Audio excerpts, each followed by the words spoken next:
Look, as trucks drove into regional towns during the COVID crisis, locals could not be sure if it was a blessing or a curse. The locals, of course, needed the goods and they need to get their own produce out. But at the same time, the worry of introducing the virus into their own country towns is even now a very real threat. So we sent Ed Boyd out on the road to find out how the truckies themselves have coped with the mixed receptions. Without trucks, Australia stops. But right now, because of a lack of drivers, constant COVID testing, high beef and lamb prices, and a massive demand for freight services, the transport sector is stuck in first gear. It threatens Australia's economic bounce back. Our business has slowed up considerably because we're primarily working for exporters, and the export job's pretty tough at the moment. So we've seen probably a 25% decline in our business in the last 18 months since it started to rain. Robert Cavanagh, or Cav, is one of Australia's best truckers. He was recognised at last year's National Trucking Awards for his outstanding contribution to the industry.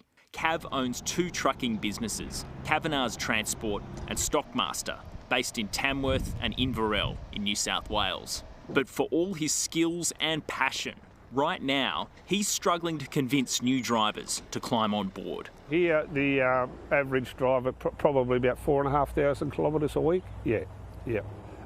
We have various rosters here. We have some blokes that do 12 days on, 7 off. Other fellas do 11 days on, 3 off. So we have varying rosters. We've had to do that to be able to attract people. Like other successful operators, Cav started with just one truck in 1988. Now he has 22 B doubles, worth around $450,000 apiece. They mainly move mutton, lamb and beef from cattle and sheep stations to abattoirs for export. We have a very diversified business in the sense we're 50% sheep and about 50% cattle. And our major customers are located in southeast Queensland, Inverell and Dubbo.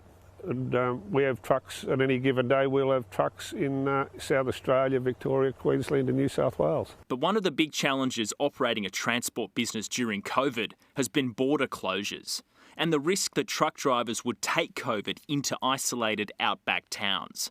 Against that, the goods have simply had to get through to allow our cities and regional economies to survive. Now, it doesn't matter whether you're in the city or you're running up and down the Hume Highway, you're out here in the bush.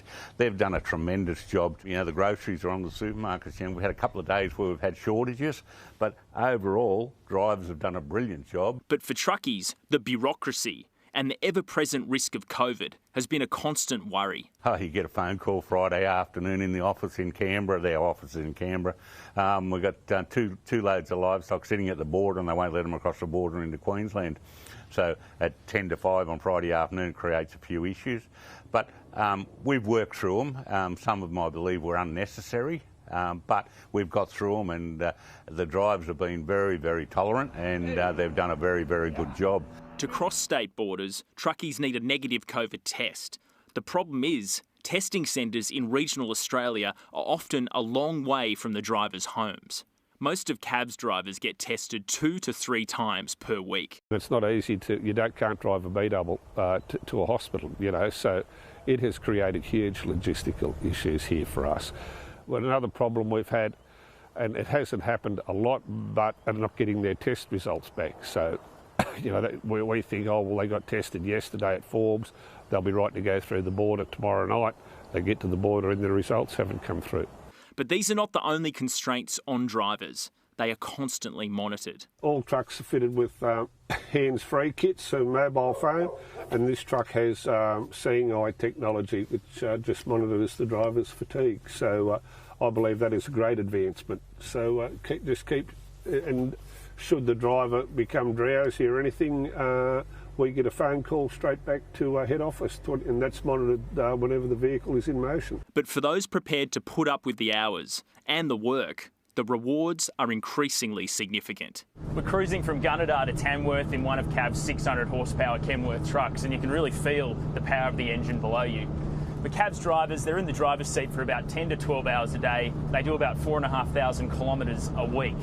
and the top drivers can earn up to $150,000 a year. But the challenge for Cav and other members of the industry is recruitment. Young people aren't as interested in doing these jobs anymore, and that's a big problem for this industry. How many drivers are you trying to hire at the moment, or how many employees are you trying to bring on? We're probably looking for 4 drivers, and we're at the moment there's 7 vacancies here. Yeah, so we need a workshop administrator, a trainee workshop administrator, where there's an opening for a apprentice diesel mechanic, and we would like a general maintenance boy around the yard, or person, man or woman around the yard, mowing lawns, feeding cattle, that sort of thing. To drive a B-double in New South Wales, you need to have held a heavy vehicle licence for at least 1 year. That means the youngest drivers are in their 20s. Another issue is that by age 20, many young people in regional towns have already found work in other industries or moved to the cities. So the average age of truckies is trending higher. What we need is competent people.